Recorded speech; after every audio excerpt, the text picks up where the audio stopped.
top five. And the top five is top five movie or TV shows about school.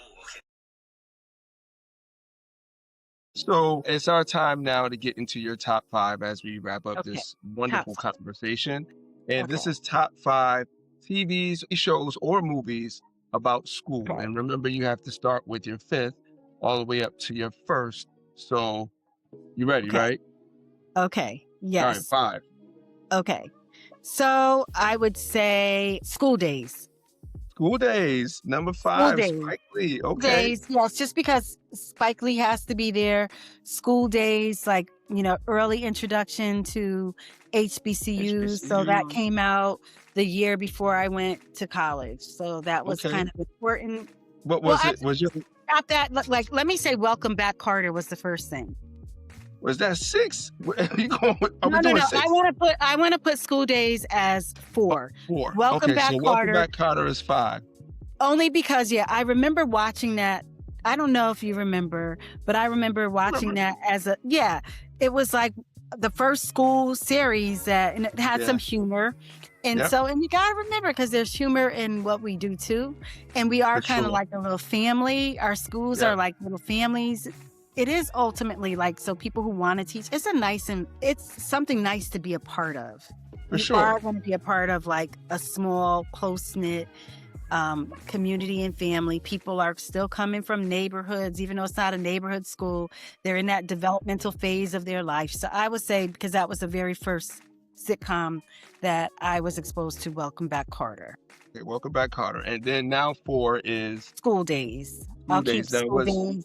I'll keep Spike Lee's film exploring, like, the colorism and all of that, because I had interest I was an AFAM major at first, so in HBCU, so I'll say School Days would be number four.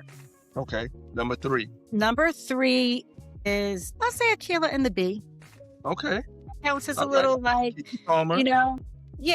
because like the messaging that we get sometimes about young Black people is that they're not at the very top and the most brilliant. And that needs to be dispelled, that no matter what school you come from, that you can soar right to the top. And, like in Akilah and the Bee, we didn't really see like some of these kids who are on that circuit.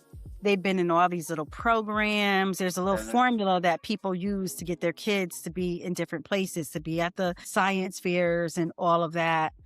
So Akilah, just that natural brilliance. And I actually had spelling bees I had two principal spells. One at Milner, we had a spelling bee there. And I always did it on CMT. At first, it was like CMT, science and math words. And then when I started B-STEM, we had a little spelling bee for there too. So I thought that was cool, that we actually tried to do the spelling stuff. All right, number two. Number two, I'm going to go with The Great Debaters. Okay. I recently watched that. I was told I needed to watch that, and I did watch that. Denzel, can never go wrong with Denzel. Why The Great Debaters? So, in New Haven, the NAACP, and I love to give credit where people do good things. We, since then, the NAACP of Connecticut has this event, and Morehouse, not really Morehouse, like Howard and Yale will debate. Sometimes other schools might come down here and debate, and we take all the kids.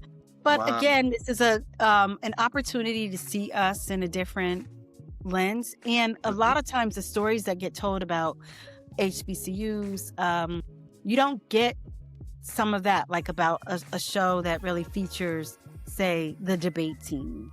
Right. And just like any other college, you have all of those different types of groups that people are not having the same experience. And that's something I'd love people to realize, is that. And school days didn't focus on the debate part of the HBCUs. No. Yes. Right? Like it's more like a drum line or something, some of the other things, but you go there for your academic brilliance. There are people coming out of there leading. You have more doctors, lawyers, educators, you name it, coming from HBCUs, people top in their field. So in our own community, if we say, okay, how many Black surgeons do you know? Well, I know one. There's probably a couple more, but the one that I know, Dirk, he went to Morehouse. Right. Like, so you can yeah, you can find your area of expertise and come out and really shine. Hmm. So I would say the great debaters, and it gives you that historical setting. And I was a history major. Yeah, for sure. Right in the wonderful town of New Haven. Um, number one. Number one, I would have to say A Different World. Ah, more HBCU stuff. All right, Different let's World. go. So A Different World was 1987 to 1993. I went Hmm. to college 1989 to 1993. And I would come back like in my apartment watching A Different World. And so, I met my husband at college. Yep, There's a yep. lot of like just parallels to um the show that I, Okay. could really think of. Like they had their little place where they would go. We had our punch out, and Yep. definitely learning about different people.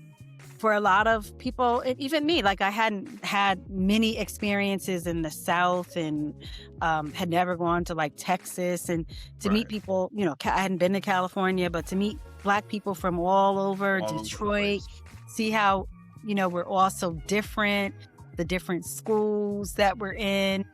You can see that like we're all coming from our like inner city world. Some of Hmm. us are first generation. I was first generation. So I think A Different World highlighted all of that. The friendships. I still Yeah. have my Howard bestie, love her to death, you know? So, so yeah, A Different World.